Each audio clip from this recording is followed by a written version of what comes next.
Well, guys, it's a sad day on Boots and Bounty Homestead because we have to pull the onions. They're pitiful. They're pitiful.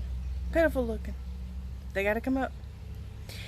And the reason why we're pulling them up today is because the first rain in July will rot them if they stay in the ground.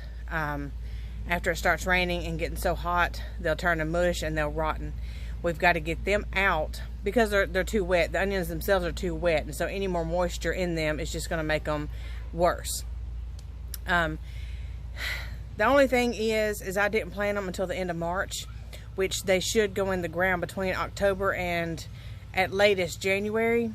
I planted mine at the end of March because that was when I got my onion bulbs to put in the ground. So being it's just July, and it's going to start raining tomorrow for like almost all week. Oh wow.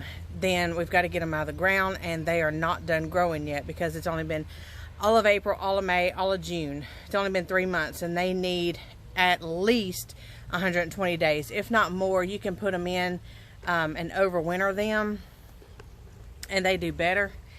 But mine have not grown near enough, and so they're going to be itty bitty. I hate to pull them up, but like I said, it's going to rain tomorrow, and if I don't get them out, they're just going to rot. So I might as well get out what I'm going to get out. It's hot. A little bit. All right, here's our first little bit of onions. Can I pull one up? Uh-huh. Ew.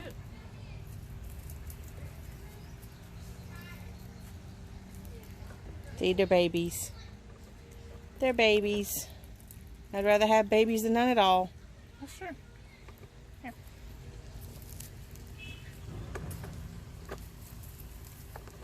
Oh, this one's tiny.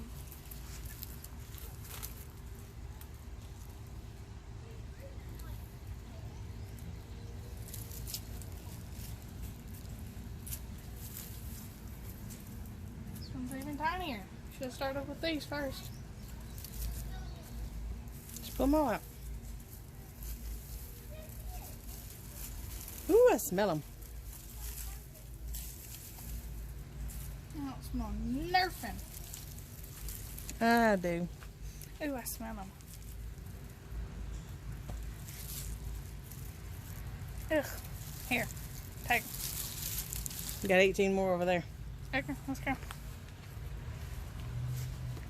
Oh, this one's doing good. These ain't too bad. Oh, these are bigger. A little bit.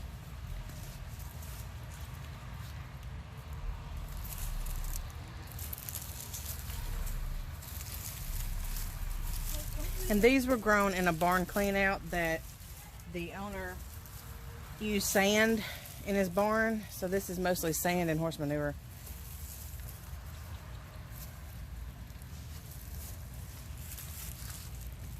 Yep. They're pretty. They're just not big. Well, some of them are. That's pretty big.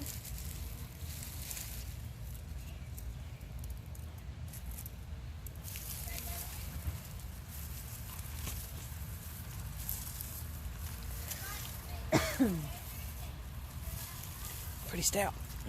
Alright. Oh, these are pretty big.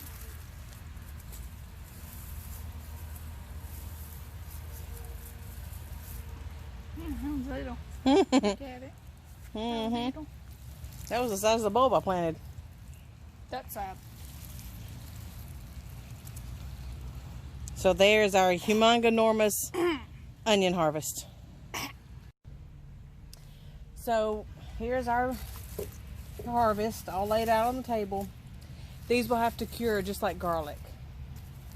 Just have to lay them out, let them cure for a few days. They've got to get dry because they're fairly wet. And I mean, they've really gotten flimsy. But these will, I'm not going to leave them here because it's fixing to rain tomorrow. So we've got to move them in. But there's our little babies. I guess this is our biggest one. Yeah. So now we know, don't wait till March to plant them. So Trial and error. Trial and error. Yep. As you always say. Yep. Live and learn.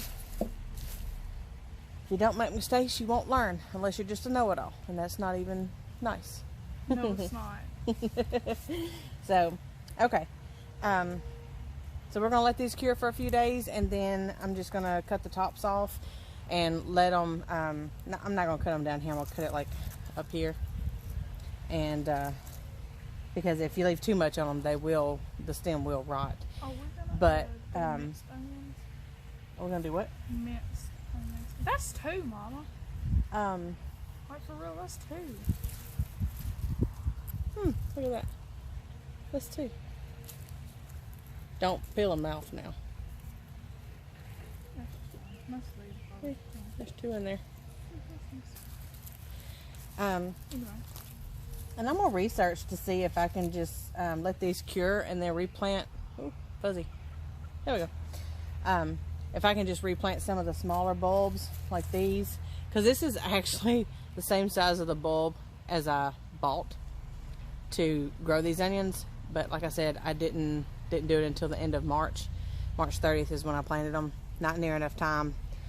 But like Daddy says, can't leave them in the ground. They're gonna rot after the first rain in July.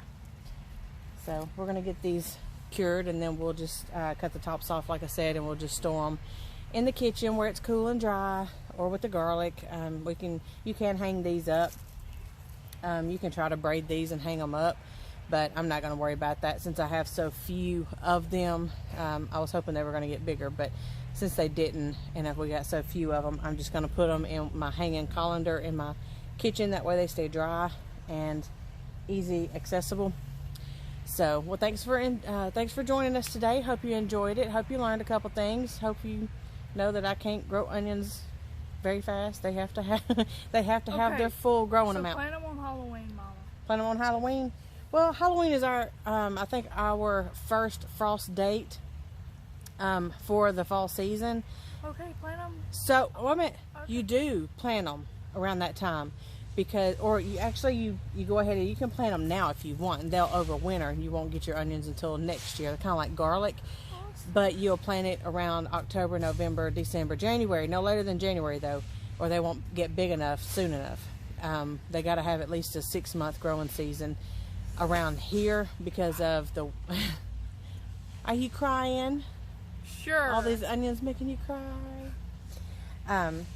But I will be planting some of these more around October, I believe, and that way they can overwinter. And hopefully that's what I'm going to do with one of my new beds, is donate one to garlic and onions, so they can just sit there. That may be what I'm going to do with the one I just put the zucchini in, and just do garlic and onions in that bed over winter, and then I can pull them up in June and July next year, anywhere between May and July 1st, depending on the weather, because this year we had such a late frost, everything got pushed back. That's why a lot of people aren't getting red tomatoes yet.